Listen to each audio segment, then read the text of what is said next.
I, 37 female, have a daughter, Mia, teen.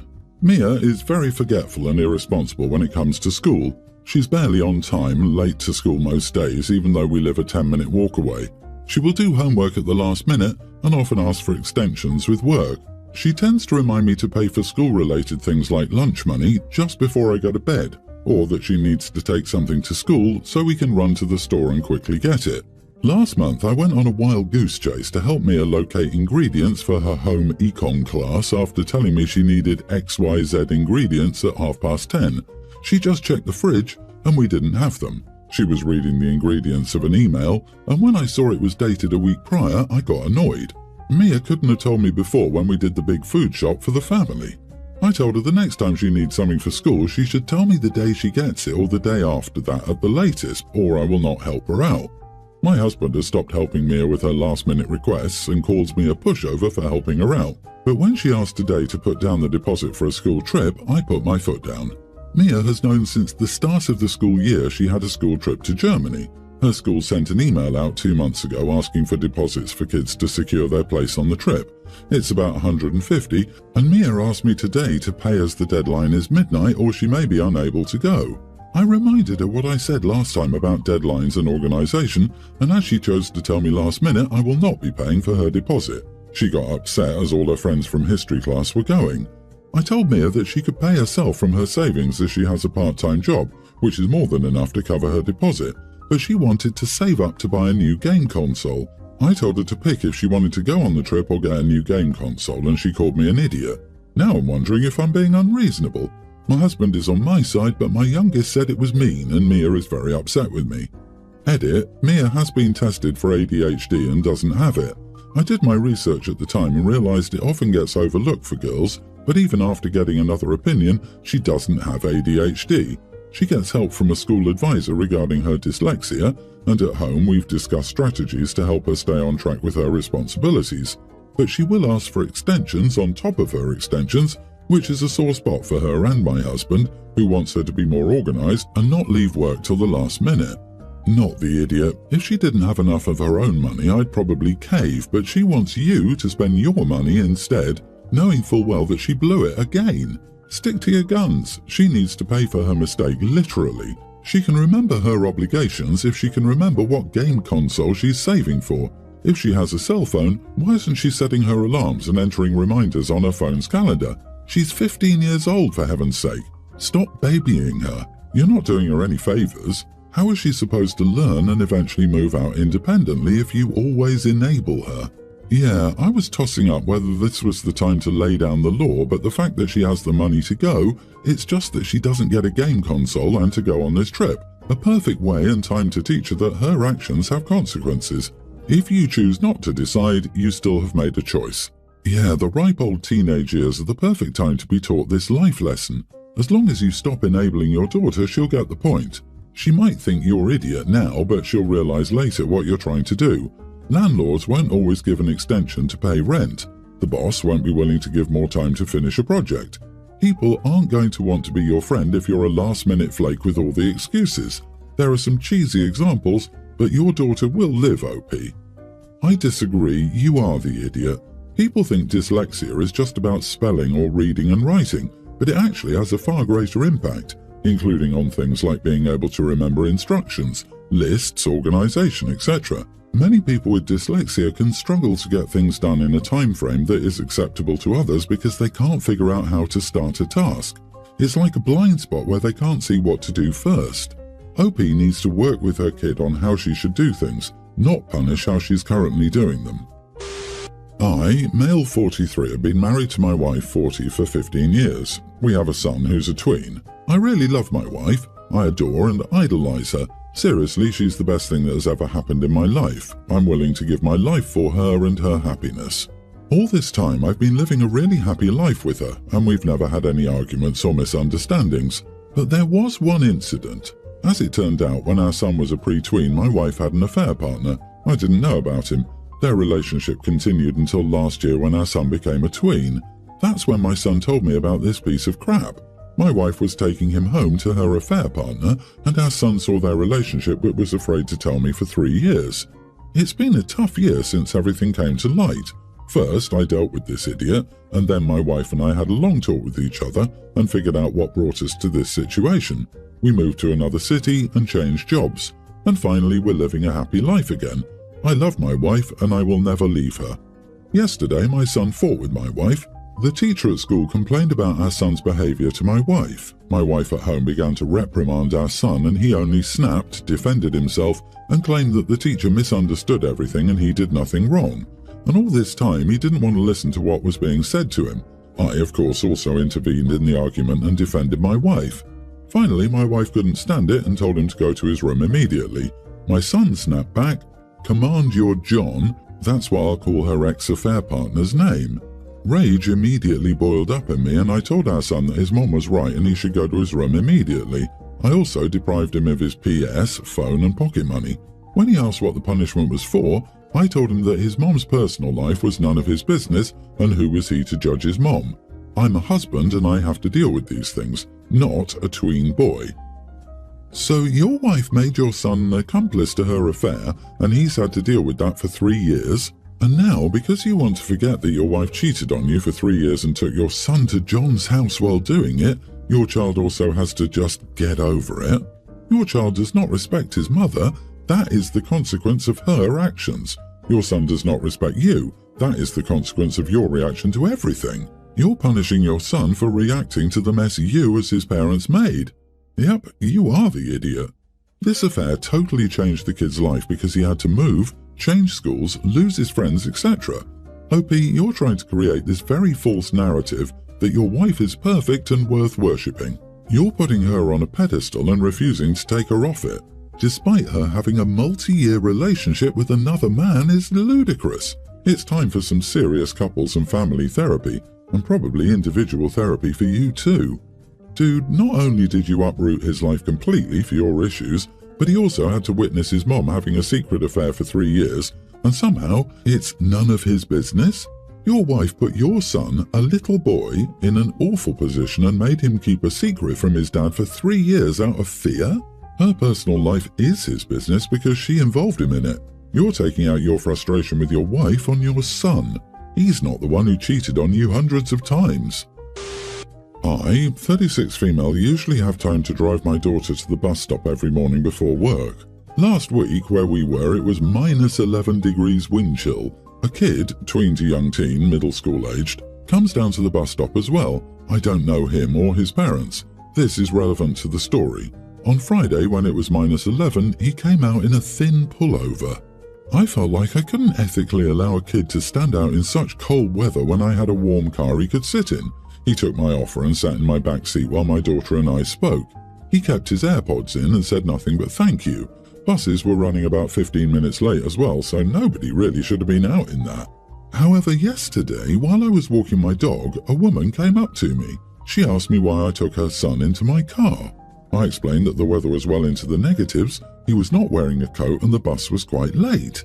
She told me never to do that again, that what I did was incredibly creepy and to leave her son alone. I was taken aback.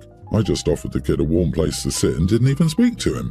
I feel bad because, of course, I never want to come across as creepy or overstepping boundaries, but I also feel like if the roles were reversed and I was unable to take my daughter to the bus stop and this mom offered her a place to sit, I would be thankful. I feel bad for doing something I thought was nice. Is this weird? Am I the idiot? Speaking as a former child who got frostbite on both hands at the age of 10, thank you for caring about someone else's child. You are not the idiot.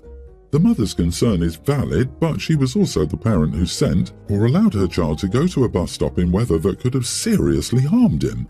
Instead of thanking you for protecting her child from harm or even asking why you had a child in your car, she's attacking you. To me, it appears she is deflecting blame and trying to make you out to be the villain, so the conversation is diverted from why she allowed her child to be at risk. You did the right thing, but if it happens again, call the school to report the child neglect, and then the cops to come pick up the kid.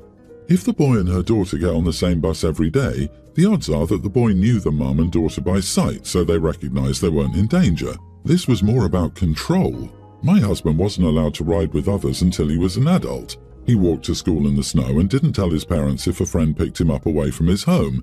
His parents probably would have been upset about the OP's offer as well. It's also possible the mom in the post can't afford more and is reacting like that because she feels ashamed. Pride gets in our way sometimes. My wife and I have been together for 15 years and we've been married for 11. Our life is generally great. We have 2 small kids, both of whom we adore.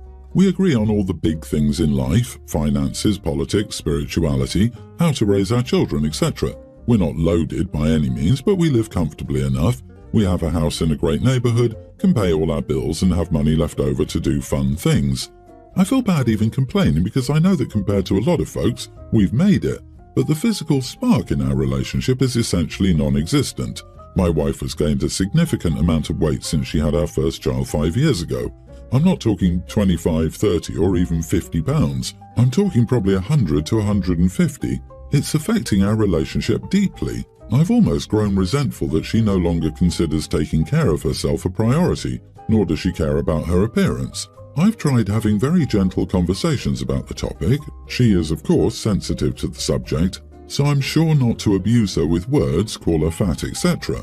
The most I've said is that I wish the physical part of our relationship was different and that I feel my attraction for her has dwindled.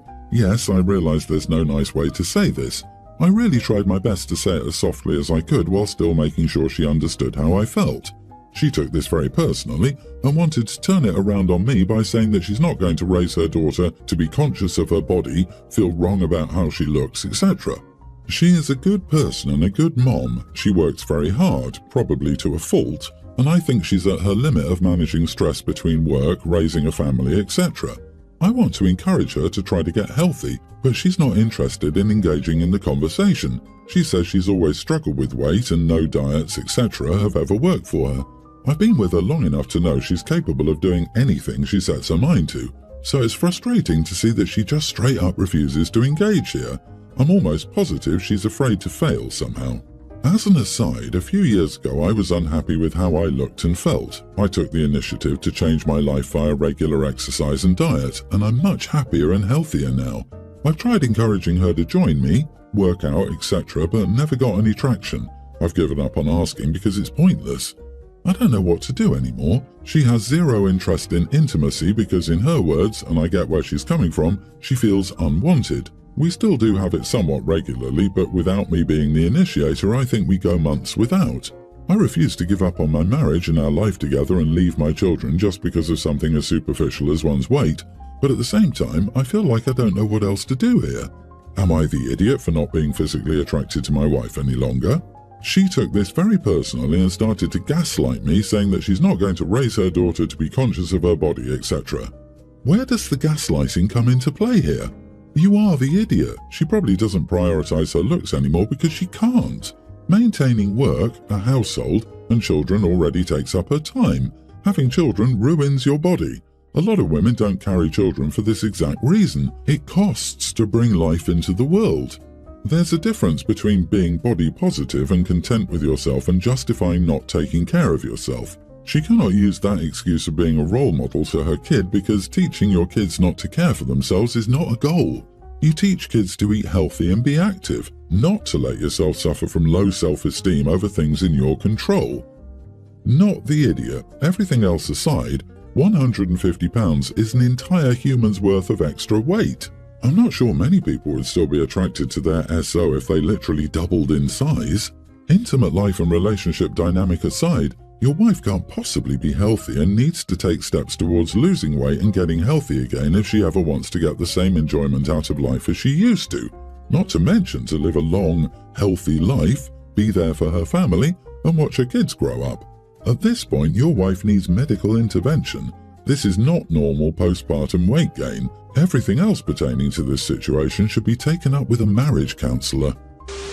My brother, 39, is very angry with me, female 40. He's been with his fiancée, female 25, for 2 years, and since then every family gathering with them included has been 100% vegan, and the reason is that his fiancée can't be around meat. Honestly, I never found it an issue. I love vegan foods, and I don't believe one vegan meal would kill you. We had one vegan Christmas with my parents. The other Christmas they celebrated with her family. Anyway, not all were indifferent about that as I was, and I heard gossip and complaints. I usually just grab some popcorn. Unfortunately, this time the drama is about me. I'm turning 40 in 2 weeks and have made restaurant reservations. I sent the invitations. My brother immediately answered that I'd forgotten the rule. Upon further inquiry, he explained that the restaurant wasn't vegan. I said that I knew that, but that it had vegan options that looked delicious. One of my closest friends is vegan too, and I put her and sister-in-law in mind when choosing. But most importantly, I put myself in mind, and I really liked the restaurant. He called me angry and yelling, telling me they always knew I didn't like her. What are you talking about? Of course I like your fiancée. Now family is in the middle, siding with me versus little bro. His fiancée is very upset with him and me, saying I never liked her. She even told him that she couldn't be with him if his family hated her like that, so he was very angry and told me I was ruining his relationship. Am I? Whoa, so according to your brother, it isn't enough to be considerate and inclusive, taking into account your sister-in-law's preferences. You must actually revolve all your choices to cater to her, even your own birthday, and if you don't, you never liked her, and that she can't be with him now because of it? And now your brother is accusing you of ruining his relationship? Holy mother of insecurity and misplaced blame. You are not the idiot. Your brother and sister-in-law are. Seriously, it should be made abundantly clear to both the brother and the sister-in-law that this exact sort of toxic, narcissistic behavior is what causes vegans to have a bad rap in this society. And then it should be made equally clear that after this stunt, they genuinely will not be invited anywhere else ever again. Throwing this kind of a fit because the restaurant isn't 100% as vegan as their bizarre fundamentalist take on the lifestyle demands when it's someone else's birthday is beyond pathetic. I mean, he's 39 and she's 25. She's probably an immature 25 and he's definitely an immature 39. They don't understand yet that the world doesn't revolve around them. Imagine thinking your future sibling-in-law must base all decisions around you. Holy crap, maybe they'll finally have reached maturity by the time he's 60 and she's 46. There's no drama like family drama. Tell your bro and his sugar baby to go pound sand.